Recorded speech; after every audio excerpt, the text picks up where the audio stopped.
Internet friends, I wanted to do a quick update on the food forest. It has just absolutely exploded since I think it was 3 weeks ago that I did the first update.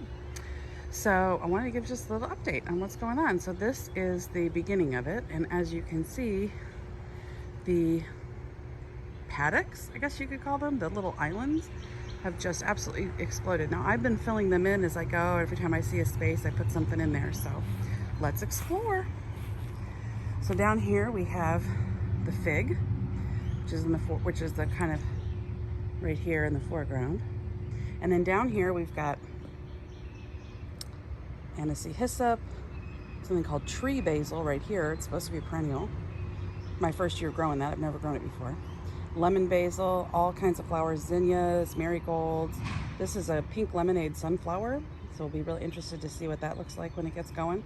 Behind the fig here are now very tall sunflowers. They've really filled in.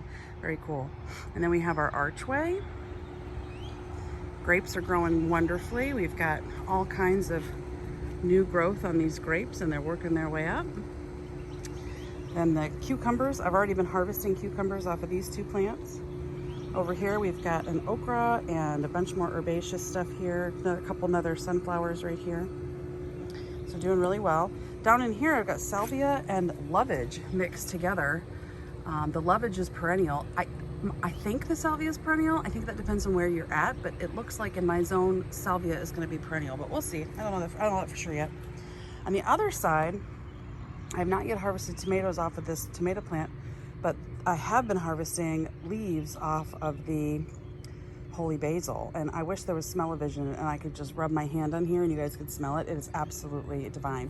Another cucumber I've been harvesting off of, and then you can see back here on the other side of the fence, down here are two hibiscus, and so hopefully they will grow up and be beautiful and bountiful. I just planted some yard-long beans down in there too. They will definitely be in competition with the hibiscus, and I really enjoy in a garden watching the plants all compete for the sunlight and wind around and move and shape themselves to get the best advantage. So I will enjoy watching that battle happen. Down in here we also have the several different kinds of squash. I think there's 3 plants in there, so they're really doing great. I've additionally planted sunflower and okra, and then this entire section here, which was blank the last time we went on a tour, I filled in with corn, and I cast a bunch of soybeans out, which I actually thought were just food grade, like maybe they'd been dried or treated so they weren't going to germinate, and they're germinating really well. So I may actually intentionally plant a couple of rows of them at some point on the other side. So I'm excited about the soybeans working out. Over here, these two little squashes, I believe, are Delicita or Delicata. I think everyone kind of pronounces that squash a little bit differently, but these were throwaway plants. These were plants that I thought weren't going to make it, that were, okay, put them in, see what happens. And boy, oh boy, they have there's 2 of them in here, and they have just started vining and spreading, and I've got several fruits on them, and it is just really, really exciting. You can see down in here, oh, there's a little baby. So that's really cool. Back again over here, we've got more salvia. This one, I've got a blue salvia, and it's just starting to flower now. Can't quite get that in focus. There we go. It's just starting to flower now. It's the very, very first thing, and it's really pretty. I'm really enjoying that. So it's May. It's the middle of May, and that little grassy thing right here is the only really good looking sugar cane that I've been able to get up. So I don't know if we've just not been having warm enough nights or what's happening, but hopefully I'll get some of that to grow. Again, down here we've got all kinds of different basils, a cranberry hibiscus, which all the cranberry hibiscus are doing really well. Here we have the loquat. You can see behind the loquat we've got all kinds of sunflowers blooming. And then this whole area here has really filled in nicely as well around the loquat. And remember the last video, I wanted to get a few more weeks out of that kale.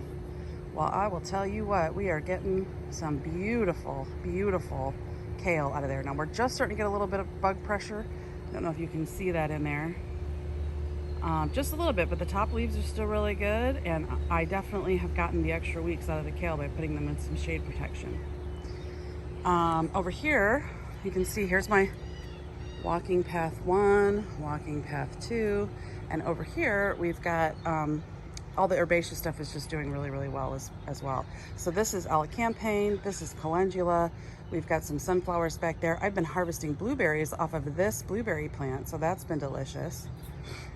And then over here I've got more throwaway squashes. So these were ones that really weren't doing very well, and I just threw them in. So I've got one here and one there, and they have improved dramatically since I threw them in, and you just never know what you're gonna get. So here we have, you just can't even hardly tell, but right here is an avocado. Panning around, we've got some sunflower and some crazy out of control coreopsis. Sunflowers, you can tell the morning sun angle's coming in. This right here is borage, which is kind of throughout as well, and boy, the bees are just having a great time with that. Can you see that little bee there having a good old time? He doesn't like it when I come in on him. We've been having a conversation. Hey bee, good morning. So anyway, moving the coreopsis. Our watermelons are doing quite well. It looks like the dogs have maybe been in here digging a little bit, but the watermelons are doing pretty good. Another cranberry hibiscus, that is just really taken off. I'm really pleased with how that's performing, and that is probably something I will get more seeds with, and I don't know where I'm gonna put more of them, but I'm probably gonna save some seeds. They have little flowers, but I'll just be really careful and save some seed from that. Absolutely thrilled with the way that's behaving. Looks like I got something into my cucumber here. I don't know if you can see my wilty, sad looking cucumber. It was perfect, perfect, perfect. I was harvesting off of it, and then yesterday I noticed that it got all wilty. So something has gotten to the root of that, or the vine of that. So this is what we finally have, some cute little coreopsis. Aren't they beautiful? This is why I let these big gangly plants go, because eventually I get this beautiful, beautiful flower. So this is the next archway we're coming up under. And the white grapes over here, the white muscadines, you can see in there, aren't doing quite as well as the purples. If anybody knows if that's just normal, if the white muscadine just isn't as vigorous, I would love to hear that in the comment section, because I don't know if I'm doing something wrong. It gets a good amount of sunshine, but not quite as much as the purple. So I'm thinking that might be it, and I might just need to be more patient with this particular location where I put it. I may do another grapevine and pick another cultivar next year when I develop it a little bit further. So at the other side of the trellis here of this particular hoop, I've got Malabar spinach growing up, and Malabar spinach is great because it's self-vining. It does not require any training like grapes or like cucumbers and tomatoes do. It just does its own thing. And then down here, I've got more of those beans that I discussed on the other trellis. And they are those yard-long beans. And so I'm hoping that they come up over the trellis and hang down. I think that would be just really neat. Hopefully I'll be able to give you an update on that. This tomato plant's doing amazing. This cucumber's doing amazing. And then I don't know if I can really give you a good look at this. If you can tell or if you can see it. I've got a glare right now, so I can't tell if you can see it. But all in here is squashes. And I planted these squashes. They're growing like crazy. They're incredibly vigorous. We've got one squash growing up the lemon tree. So that is actually a lemon tree. This stick is just for bracing. I put it in last year. But the squash growing up there, wowie, wowie, wowie, it's amazing. So I don't know if you can see all the squash in there. But as I come back here, you can tell, holy cow, look at all this squash vines. And there's lots of fruit in there. I've been finding little fruits all over the place, so that are actually growing and doing well. We got more sunflowers. There's the pool, the palm. This here is a fig, and check this out. This is really exciting. I've got figs all over. Look at that, they're everywhere. I don't know if you can see that one. Anyway, I think I might get a couple of figs off of this. We'll see what happens.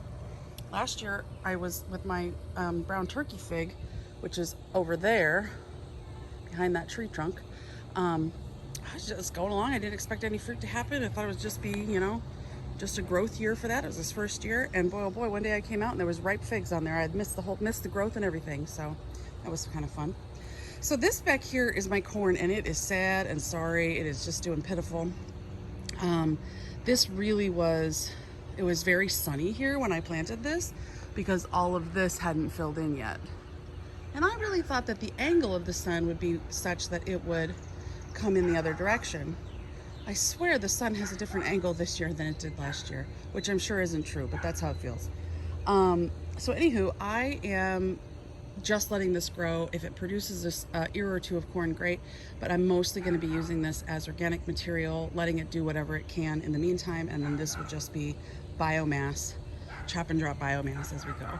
So panning around, I'm still on the walking path, coming over here, more corn. For some reason, this corn's doing a little bit better, even though it's got just as much shade. But the squash that's in this corn is really amazing. Although there's less fruit on this squash than there are on the other side, so that's puzzling. So we have our, coming around here, we have, this is sort of the back little section. We're gonna walk down this other walking path. So as you can see, the path there. Over here, we've got another blueberry. This is the grapefruit that I remember I mentioned in the last video that I was so excited was doing so well under this oak tree. And boy, oh boy, is it still doing well. It probably has the best looking foliage of any of this year's trees. So I don't know, they say in Florida to plant your citrus under oak trees, and I'll tell you what, it's working here in southern Mississippi as well. Zone 9A, I'm pretty pleased with how it's behaving so far. We'll see what happens. We don't really expect to get any fruit off of citrus this year. We had a really late freeze that we are pretty sure damaged the trees beyond fruiting capacity. So this is a Chaya plant, Mexican sunflower. And then in here, underneath of this grapefruit, I planted a bunch of just, again, throwaway herbaceous stuff, and it's doing all right. Biomass, if it works, great. If it doesn't, biomass. This is our sage. And then here is another spot where there's supposed to be sugarcane. They're cranberry hibiscus. Holy cow, that one's just gorgeous. Look at that. So anyway, over here in the sugarcane, I've got one teeny tiny little sugarcane coming up, so I'm still hoping for more to come up. We'll see what happens. And then on the other side, I also have sugarcane, and the idea was that this section here would just be this sort of, on both sides, you'd walk through this tunnel of sugarcane. However, it doesn't seem to be working out. But this little grass right here, I don't know, I'm leaving this little grass. I'm gonna see if it grows. I think it might be sugarcane, although I don't really know. I think it's just grass. Anyway, I'm like, oh, it's a grass looking thing. I think it's sugarcane. So we'll see what happens. I don't know if I did it wrong or if I let them sit in the garage too long over the winter. We'll see. Or if it's just not warm enough yet. Over here we've got, oh wow, look at that. Are you kidding me? Isn't that stunning? I mean, that just makes such a happy day when you come out here first thing in the morning and that's what greets you. Hello, beautiful. And then over here, we've got the back end of the avocado. So that's the avocado right here. And then there's sunflowers and Mexican sunflowers behind it. Then down here, I've got some husk cherries planted. They are just not thriving either. They're doing okay. Last year I did them as well and they didn't do great, but I think I had them in too shady of a spot. So this one gets a lot of sun. They're doing a little better. You can see this. They look a lot like a tomatillo if you've ever grown a tomatillo. They're related. Another cranberry, hibiscus. Coming back around here, this little fig is just a little lemon fig, is doing pretty good. Very healthy looking. So we're back to the Ella campaign and the calendula and the blueberry. So cute little sunflowers there too. So nice. I think those are lemon queens. My little mint patch has really exploded. Another cranberry hibiscus, another blueberry, and then I got some watermelon in here, which has just really exploded the last couple of days. And then we're back to the little corn and soybean patch. Hopefully that does well. And then we come over here, and this has really grown quite a bit as well. This was, I think, just brand new baby plants when I did it a couple weeks ago. We've gotten some tomatoes in here. We got sunflowers, cranberry hibiscus, squashes, cranberry hibiscus, flowers. Sweet potatoes are in the bucket.